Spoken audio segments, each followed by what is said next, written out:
கற்பனை திறனை பாராட்டணும். இந்த நிகழ்ச்சியை மிக சிறப்பாக நடத்தி கொடுக்குறதுக்கான எல்லா ஏற்பாடு செஞ்ச அவங்களுக்கு ஒரு நன்றி சொல்லிக்கிறோம்.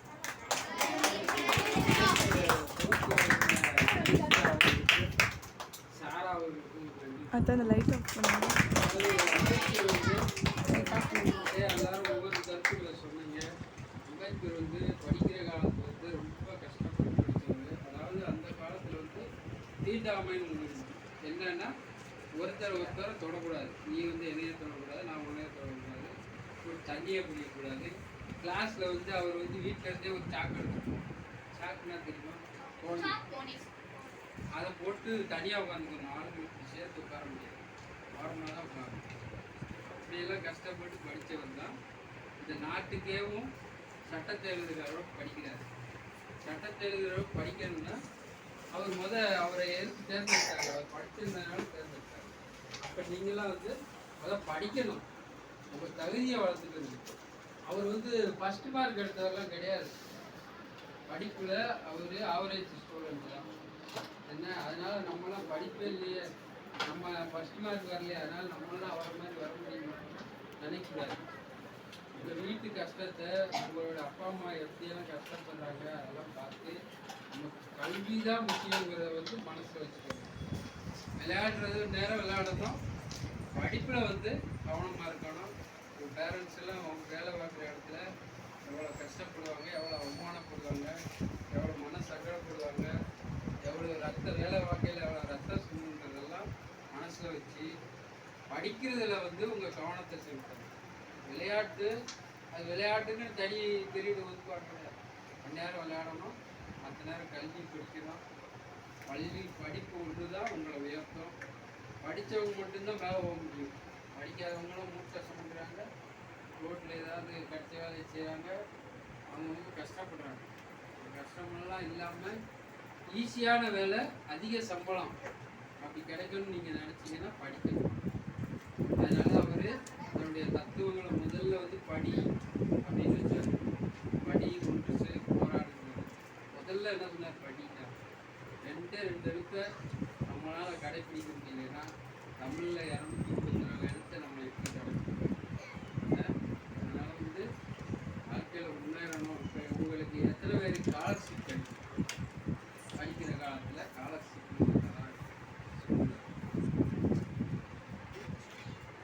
கிடைக்குதா? அது யாரும் கொடுக்குறாருன்னா அவர் தான் கொடுக்குறாரு. தெரியுமா? அவர் சட்டம் எழுதுனால தான் உனக்கு கிடைக்கும். உன்னோட படிப்புக்கு அவர் இல்லைனாலும் அவர் உனக்கு ஃபீஸ் கட்டுறாரு. அதை மனசில் வச்சுக்கணும். படிக்கிற காலத்தில் படிப்பை மட்டும் கவனம் செலுத்தணும். படித்து பரீட்சை எழுத போனீங்கன்னா என்ட்ரன்ஸ் ஃபீஸ்னு ஒன்று கட்டணும். அது யார் கட்டுறாரு தெரியுமா? அவர் தான் கட்டுறாரு. ஏன்னா நீ கட்ட வேண்டியதில்லை. அப்போ யார் கட்டுறா? அவர் இல்லாத காலத்திலே உனக்காக ஒரு சேவையை செஞ்சுட்டு, அதாவது திருக்குறளை ஒன்று சொல்லுவாங்க, ஊருக்கு நடுவில் இருக்கிற குளம் வந்து எல்லாருக்கும் பயன்படணும். ஊருக்கு நடுவில் இருக்கிற பழுத்த மரம் வந்து எல்லாரும் போய் அந்த பழத்தை பிடிக்கலாம். அதே போல அவர் தன்னுடைய கல்வியை வந்து எல்லாருக்கும் பயன்படுற மாதிரி நாட்டுக்கெல்லாம் ஒரு சட்ட புத்தகத்தை நாட்டுக்கு தந்துட்டு, முன்ன மாதிரி ஏழை எளிய ஒடுக்கப்பட்ட மக்களுக்கு கல்வியில, வேலை வாய்ப்புல ஒரு இடஒதுக்கீடு, ஸ்காலர்ஷிப்பு இதெல்லாம் வந்து கொடுத்துட்டு போயிருக்காரு.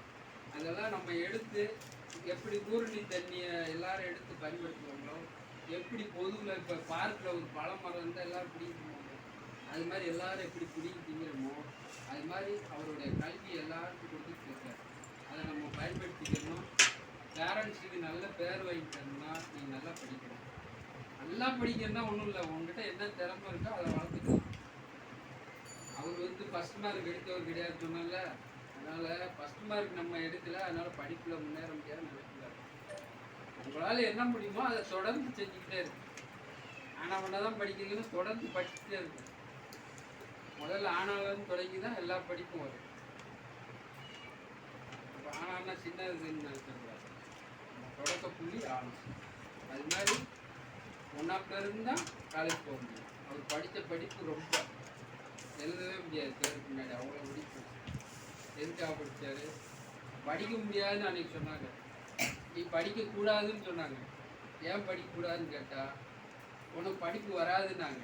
படிப்பு வராதுன்னு சொன்ன அந்த ஊருக்குள்ள நான் படிச்சு காட்டுறேன்னா அவ்வளோ அவருடைய பட்டங்கள் ஏராளம். வெளிநாட்டில் மாஸ்டரில் போய் பட்டம் வாங்கிட்டு வந்தார், லண்டனில் போய் வாங்கிட்டு வந்தார். இதெல்லாம் படித்து தயாராக இருந்ததுனால தான் நாடு சுதந்திரம் வாங்கினாங்க. ஒரு தேவை வந்தது, இந்த நாட்டுக்கு ஒரு சட்டம் தேவைப்படும். சுதந்திர நாட்டுக்கு வந்து ஒரு குடியரசு வேணும். குடியரசுனா நமக்கான சட்டங்களை நாமளே வகுக்க வேண்டிய தேவை இருக்கு. அந்த சட்டத்தை வகுக்கிறதுக்கு ஆளை தேடினாங்க. யாரெல்லாம் அறிஞர் இருக்கா, யாரெல்லாம் படித்தவங்க இருக்காங்க, எல்லாத்தையும் போய் கேட்டாங்க. வெளிநாட்டில் கூட கேட்டாங்க, எங்களுக்காக ஒரு சட்டம் எழுதி கொடுத்துட்டு போனாங்க. வெளிநாட்டுக்காரன் தான் சொன்ன, ஊர்லேயே ஒருத்தர் படிக்க வந்தாங்க, அவனை வச்சு எழுதினாங்க.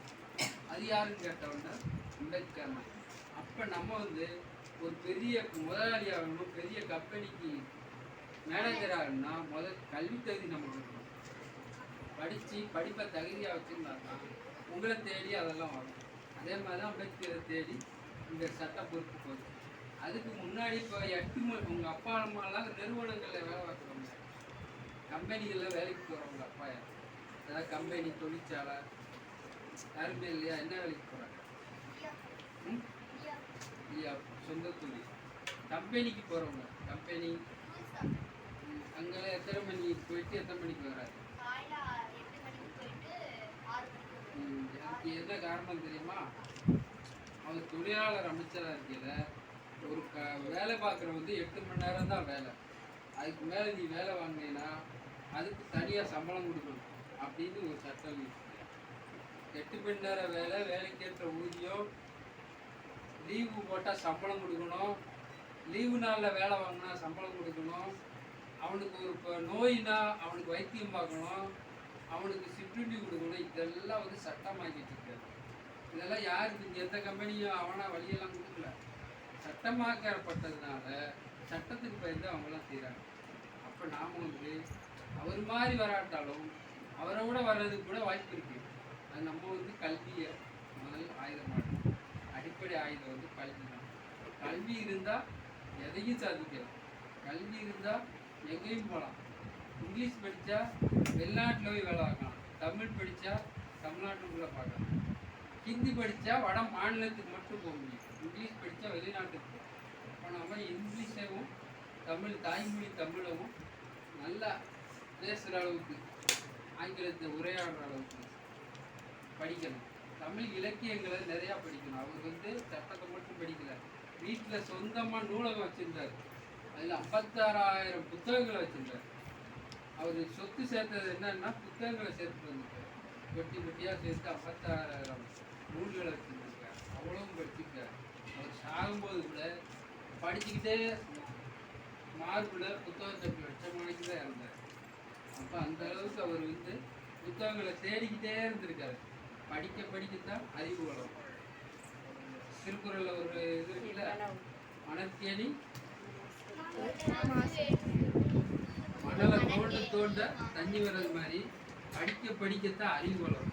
அதனால் நீங்கள் படிக்க என்ன கிடைச்சாலும் படிக்க, இதுதான் படிக்கணும் இல்லை. அது காலப்போக்கில் நீங்களே செலக்ட் பண்ணிக்கிறீங்க எதை படிக்கணும் எதை படிக்கூடாது. வாசிக்க தெரியுமா? எல்லாருக்கும் வாசிக்க தெரியுமா? வாசிக்க தெரிஞ்சாலே புஸ்தகத்தை எடுத்து வாசிக்கணும். ஒரு நாளைக்கு ஒரு பக்கமாவது வாசிக்கணும் தெரியும். புஸ்தகங்களை வாசிக்க வாசிக்கத்தான் உங்களை நல்லவனாக மாற்றணும். யாரெல்லாம் புத்தகத்தை படித்தாங்களோ அவங்கெல்லாம், யாரெல்லாம் பள்ளிக்கூடம் போனாங்களோ அவங்கெல்லாம் சிறைக்கு போக மாட்டாங்க. புத்தகங்களை வாசிக்கிறவங்க ஜெயிலுக்கு போகிறது இல்லை, திருட மாட்டாங்க, களவு செய்ய மாட்டாங்க, இதெல்லாம் கற்றுக் கொடுக்குறது வந்து புஸ்தகங்கள் தான். அதனால் பாட புத்தகங்களை நீங்கள் படிக்கிறது போக பொது புத்தகங்கள், அறிஞர்கள் எழுதுனது, இதெல்லாம் நீங்கள் படிக்க பழகணும். ஒரு நாளைக்கு ஒரு பாரா அல்லது ஒரு பக்கம் இதை படித்து பழகு. புஸ்தகம் படிக்கிற பழக்கம் இருந்தால் இந்த வயசில் இருக்காது. இனிமேல் பழக்கப்படுத்துங்க. புஸ்தகங்களை வாங்கி வீட்டில் வைங்க. புஸ்தகங்களை வாசிங்க. ஒரு பக்கம் வாசிங்க, 2 பக்கம் வாசிங்க. வாய்ப்புண்டா இனிமேல் மாதத்தில் ஒரு தடவை கவிதை போட்டி, கட்டுரை போட்டி அதெல்லாம் நடத்துவோம்.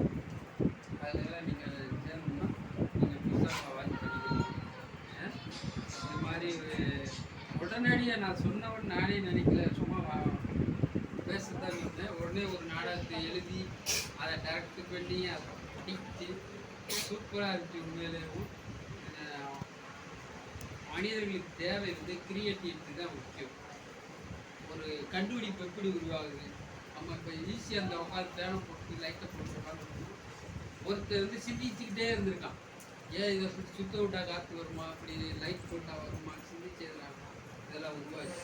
அதனால் கிரியேட்டிவிட்டி மைண்ட் வந்து ரொம்ப அவசியம். அதனால தான் இந்த நாடகங்களை எழுதுறது மாதிரி அறிவியலில் பயன்படுத்தினீங்கன்னா கண்டுபிடிப்புகள் உருவாகும். கண்டுபிடிப்பு வந்து நாட்டை வளர்ச்சியாகும். நாடு வளர்ச்சியானதான் நாமளும் வளர்ச்சியாகும். உலக புகழ் அடைஞ்ச எல்லாருமே பெரிய படிப்பாளி கிடையாது. தாமஸ் ஆல்வா எடிசன் பள்ளிக்கூடம் தான் போகலாம். பள்ளிக்கூடம் போன வரையே அடிச்சு வரட்டி விட்டாங்க. கேள்வி பண்ணாங்க. அவங்க அம்மா தான் அவருக்கு பாடம் சொல்லி கொடுத்தாங்க. அப்படி பாடம் படித்தவர் தான் 1000க்கு மேலான கண்டுபிடிப்புகளை உருவாக்குனாரு. அதனால் எனக்கு படிப்பு வரல, எனக்கு ஒன்றும் தெரியாது, என்னால் அதை செய்ய முடியாது அப்படின்னு மட்டும் யாரும் நினைக்கூடாது. எல்லாருக்குள்ளேயும் ஒரு இது இருக்கும், திறமை இருக்கும். அதை வளர்க்குறதுக்கு, அதை எல்லாரும் முன்னாடி கொண்டு போகிறதுக்கு நீங்கள் தான் முயற்சி. அதை வந்து இப்படி ஒரு இடங்கள்லாம் களமாக பயன்படுத்தணும். பேச சொன்னால் கூச்சமாக இருக்குல்ல, நிறையா தடவை பேசுனீங்கன்னா கூச்சமாக என்ன கூடாது, யாருக்கு அடிபணியக்கூடாது, நம்மளுக்கு மேலே யார் இருக்காங்கன்னு அவங்கள கும்பிடக்கூடாது, நம்ம கீழே போய் தாண்டி எட்டக்கூடாது. எல்லாரும் சமமான மனிதர்கள் தான்.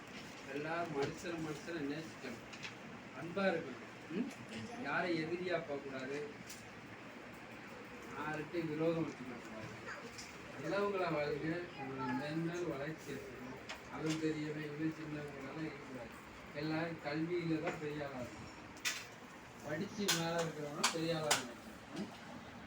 இது மாதிரி இன்னொரு வாழ்க்கை கிடைக்கும்போது நம்ம பேசுவோம். உங்களுடைய இந்த நல்லா பேசுனீங்க. ஒரு சிலருக்கு கொஞ்சம் கூச்ச சுவாக இருக்குது. அதை நீக்கணும்னா நம்ம மாதத்தில் ஒரு நாள் வந்து கவிதை போட்டி, கட்டுரை போட்டி இதெல்லாம் நடத்துவோம். அதில் வந்து பேசுங்க. பேசி பேச்சாற்றல் வந்துடும். பேசி சம்பாதிக்கிறவங்க நிறையா பேர் இருக்காங்க தெரியுமா? இந்த பட்டிமன்றங்கள்லாம் பேசுகிறாங்கல்ல, 1 லட்ச ரூபா 50,000 சம்பளம். ஒன்றுமே முதலீடு கிடையாது, பேசுகிறது தான்.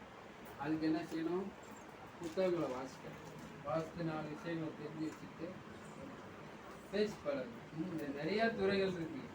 எதில் தான் வரணும், அதில் தான் வரணுமா கிடையாது. உங்களுக்கு எது பிடிக்குதோ அதில் வரலாம். அதில் உள்ள திறமையை வளர்த்துக்கணும். ரைட்டா?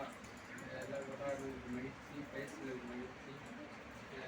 நன்றி உரையாற்ற யார் வர்றாங்க? நன்றி உரை. நாளை அம்பேத்கர் பிறந்த நாளை முன்னிட்டு மாணவர்கள் ஆகிய எங்களுக்கும் எங்கள் திறமைகளை வெளிக்கொண்டு வர ஒவ்வொரு முறையும் உதவியாக இருக்கும் திரு நா. பரத்ராஜா அவர்களுக்கு எங்கள் இரவு சாலை பள்ளி மாணவர்கள் சார்பாகவும் ஆசிரியர் மற்றும் பெற்றோர் சார்பாகவும் நன்றி